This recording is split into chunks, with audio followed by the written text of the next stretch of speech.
আলাইহিস সালাতু ওয়াস সালাম দুনিয়াতে এসেছেন দ্বীনকে জিন্দা করার জন্য।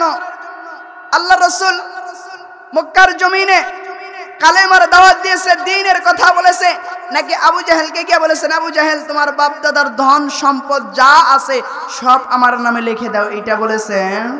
আল্লাহ রাসূল একটা কথাই বলেছেন, দ্বীনের কথা বলেছেন। দ্বীন প্রচার করার কারণে আল্লাহ রাসূলের উপর অত্যাচার হয়েছে, নির্যাতন হয়েছে, জুলুম হয়েছে, আল্লাহ রাসূলকে কষ্ট করতে হয়েছে, এত নির্যাতন এত জুলুম করতে হয়েছে। কিন্তু আমাকে আপনাকে কবরে যেতে হবে, ওই কবরে সবাইকে যেতে হবে, কিন্তু কবরে প্রথম প্রশ্নটাই হবে, এক নম্বরের প্রশ্নটা হবে মৃত্যু ব্যক্তির জন্য। কবরে যখন যাবে সর্বপ্রথম ফেরেশতারা এসে প্রশ্ন করবে তোমার রব কে ছিলে বলো। ওই সময়ে যদি আমার জবান দ্বারা যদি আমি রব আল্লাহকে স্বীকার করতে পারি তাইলে আমার জন্য কামিয়াবি হয়ে যাবে। আর যদি আমি কবরে যাইয়া যদি আমি আমার আল্লাহকে রব বলতে না পারি, যদি আল্লাহ বলে স্বীকার করতে না পারি তাইলে কিন্তু আমার জন্য বড় পরিস্থিতি খারাপ হয়ে যাবে। ফেরেশতারা কবরে আসবে, আসার পরে প্রথম প্রশ্নটাই যখন করবে, প্রথম যে প্রশ্নটা আপনাকে আমাকে করা হবে তার ভিতরে এক নম্বরের প্রশ্নই থাকবে হলেন মান রব্বুকা, তোমার রবকে। আমি আর আপনি যদি সঠিক অ্যান্সার দিতে পারে, উত্তরটা যদি সঠিক হয়ে যায় তাইলে আমার আপনার জন্য কল্যাণ হয়ে যাবে।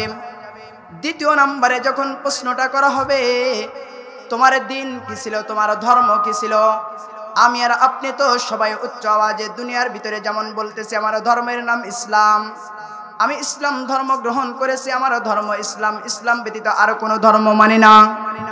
দুনিয়ার ভিতরে যত ধর্ম আছে সব ধর্মের চাইতে শ্রেষ্ঠ ধর্ম হলো ইসলাম, ইসলাম ব্যতীত আর কোনো ধর্ম মানি না, ইসলাম ধর্ম বলেও স্বীকার করে দিলাম। হাসরের কবরের ভিতরে তোমাকে প্রশ্ন করা হবে তোমার নবী কে ছিলেন, তোমার নেতা কে ছিলেন, তোমার সরদার কে ছিলেন। আমি আর আপনি যদি দুনিয়ার ভিতরে যদি নবীর মহাব্বত নবীর ভালোবাসা যদি অন্তরের ভিতরে থেকে থাকে তাইলে কবরের ভিতরে আমি আর আপনি রসুলকে নাম ধরে অথবা রসুলের ছবি দেখার সাথে সাথে বলতে পারবো আমার নেতা আখিরি জামানার পয়গম্বর বিশ্বনবী মুহাম্মদুর রাসূলুল্লাহ সাল্লাল্লাহু আলাইহি ওয়াসাল্লাম ছিলেন।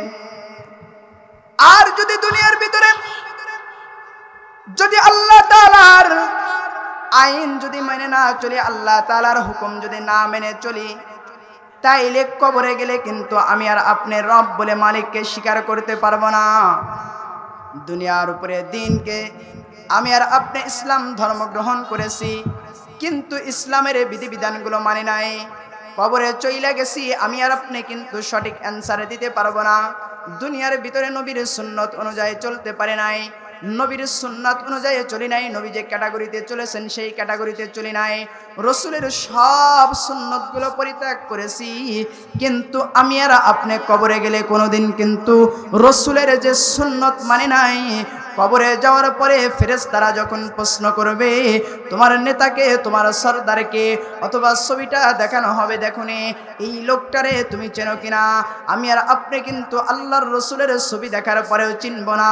এই জন্য মুসলমান বন্ধুরে অল্প সময়ের ভিতরে দুই চারটা কথা বলবো যেটা রুহের খোরাক, যেইটা আমার আপনার জিন্দগির জন্য কামিয়াবি হয়ে যাবে, কবর জগতের জন্য আমার আপনার জন্য কল্যাণকর হয়ে যাবে, আমার আপনার জন্য দুনিয়াতে কষ্ট হইতে পারে। আল্লাহর রাসূল হাদিসের ভিতরে বলেন আদ-দুনিয়া সিজরুল মুমিন ওয়া জান্নাতুল কাফির, দুনিয়াটা মুমিনের জন্য হলো জেলখানা আর কাফেরদের জন্য হলো জান্নাতের বাগান। দুনিয়ার ভিতরে যারা মুমিন, মুমিনের জন্য কষ্ট করতে হবে। আল্লাহ পাক রব্বুল আলামিন মুমিনকে দুনিয়ার ভিতরে পরীক্ষা করবেন, মুমিনকে দুনিয়ার ভিতরে অনেক পরীক্ষা দিতে হবে, মুমিনকে পরীক্ষা দিতে হবে। যদি মুমিন দুনিয়াতে পরীক্ষা দিয়ে পাশ করতে পারে তাইলে তার জন্য কবরটা সহজ হয়ে যাবে, হাসরটা সহজ হয়ে যাবে, মিজানটা তার জন্য সহজ হয়ে যাবে, ফুলসিরাতটা তার জন্য সহজ হয়ে যাবে। হাসরের ময়দানে আল্লাহ পাক রব্বুল আলামিনের দরবারে দাঁড়ায় যাবেন না। আল্লাহ তাআলা কিন্তু হাসরের ময়দানে বান্দাকে ডাক দিয়ে বলবেন, বান্দারে দুনিয়াতে তোমাকে পাঠাইছিলাম, তোমাকে 50 বছরের হায়াত দান করেছিলাম, 60 বছরের হায়াত দান করেছিলাম, বান্দা 80 বছরের হায়াত দান করেছিলাম, কাউকে তো 100 বছরের হায়াত দান করেছিলাম। আই বান্দা দুনিয়ার ভিতরে 50, 60, 70, 80 বছরের হায়াতের জিন্দেগির কোনো হিসাব চাই না বান্দা। তোমার থেকে আজকে হাসরের ময়দানে একদিনের হিসাব চাই না, এক সপ্তাহের হিসাব চাই না রে বান্দা। হাসরের ময়দানে যদি আল্লাহ পাক রব্বুল আলামিন বলেন, বান্দা 1 সেকেন্ডের হিসাব দিয়া আমি মালিকের জান্নাতে চইলা যাও।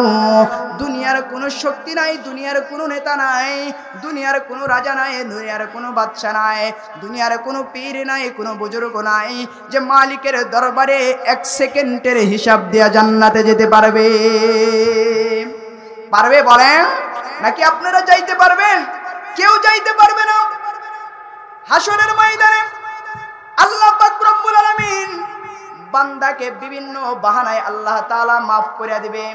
হতে পারে এই যে আজকের মাদ্রাসার মাহফিল, এই মাদ্রাসাতে আপনি দান করিতেছেন, এই মাদ্রাসার সাথে আপনার সম্পর্ক আছে, এই মাদ্রাসার ছাত্রকে আপনি জাগির রেখেছেন, এই মাদ্রাসার ছাত্রকে আপনি খানা খাওয়াইছেন, এই মাদ্রাসার ছাত্রর জন্য আপনি পোশাকের ব্যবস্থা করে দিয়েছেন। হতে পারে এই উসিলায় আল্লাহ পাক রব্বুল আলামিন হাসরের ময়দানে আপনাকে মাফ করে জান্নাত দিতে পারে। আল্লাহ পাক রব্বুল আলামিন বলেন পবিত্র কোরআনুল কারীমের ভিতরে, ইয়া আইয়ুহাল্লাযীনা আমানু আবতাগু ইলাইহি ওয়াসিলা। বান্দা ভালো কাজের উসিলা তালাশ করতে থাকো, ভালো কাজের উসিলা তালাশ করতে থাকো, বাহানা তালাশ করতে থাকো। এই উসিলায় আল্লাহ তাআলা তোমাকে মাফ করে জান্নাতে দিবে। আমল দিয়ে কিন্তু বান্দা জান্নাতে যাইতে পারবা না, নেক দিয়ে কিন্তু কেউ জান্নাতে যাইতে পারবা না, ইবাদত কইরা বুজুর্গ হয়ে জান্নাতে যাইতে পারবা না, আবেদ হয়েও জান্নাতে যাইতে পারবা না। ছোট্ট একটা হাদিস আপনাদের সামনে পেশ করতেছি। আল্লাহর রাসূল সাল্লাল্লাহু আলাইহি ওয়াসাল্লাম সাহাবীদের মধ্যে বয়ান করতেছেন আর ডাকতে বলতেছেন, সাহাবীরা রে, কেউ কিন্তু নেক দিয়া আমল দিয়া ফকর কইরা জান্নাতে যাইতে পারবা না। সাহাবীরা রে, আমল করতে করতে করতে করতে উহুদ পাহাড় পরিমাণ আমল কইরা ফেলাইছো, নেক করতে করতে জিন্দেগিটা শেষ কইরা ফেলাইছো। যদি মালিকের দয়া না হয় তাইলে কিন্তু বান্দা জান্নাতে যাইতে পারবা না, জান্নাতে যাইতে পারবা না। আবেদ বান্দা কথা আল্লাহর রাসূল সাল্লাল্লাহু আলাইহি ওয়াসাল্লাম শোনাইতেছেন যে আল্লাহর পাক রব্বুল আলামিন হাসরের ময়দানে বনি ইসরাইলের একজন আবেদ বান্দাকে ডাক দিবেন, ডাক দিয়ে বলবেন, বান্দা তোমার তো জিন্দেগিতে অনেক আমল আছে, শুধু জিন্দেগির আমল নয়, আল্লাহর রাসূল সাল্লাল্লাহু আলাইহি সাল্লাম হাদিসের ভিতরে বয়ান করতেছেন, সাহাবায়ে কেরামদেরকে শোনাইতেছেন, সাহাবীরা হাসরের ময়দানে আল্লাহ তাআলা একজন আবেদ বান্দাকে ডাক দিবেন, ডাক দিয়ে বলবেন, এই আবেদ বান্দা তোমার জিন্দেগির হায়াতটা বড় লম্বা হায়াত দিল, তোমার জিন্দেগিতে আল্লাহ পাক রব্বুল আলামিন 1 নয় 2 নয় 500 বছরের জিন্দেগির হায়াত দান করেছিল। আর এই 500 বছরের জিন্দেগির হায়াতে কোনোদিন তুমি নাফরমানি করো নাই, গুনাহ করো নাই, কোনোদিন তুমি এরকম ভাবে বদকাজ করো নাই। 500 বছরের জিন্দেগির হায়াতটা শুধু তুমি আল্লাহ রাস্তায় ব্যয় করে দিয়েছো, ইবাদত করে দিয়েছো।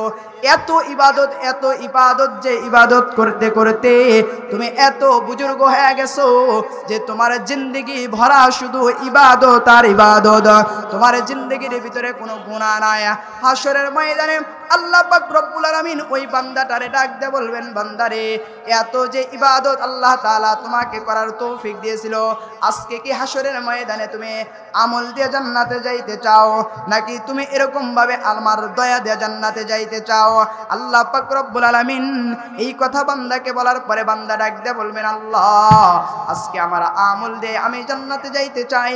আল্লাহ তাআলা ডাক দিয়ে বলবেন, আবেদ একটু ভালো করে চিন্তা কইরা বোঝো, আমল দিয়া জান্নাতে যাইবা নাকি আমার দয়া দিয়া যাইবা?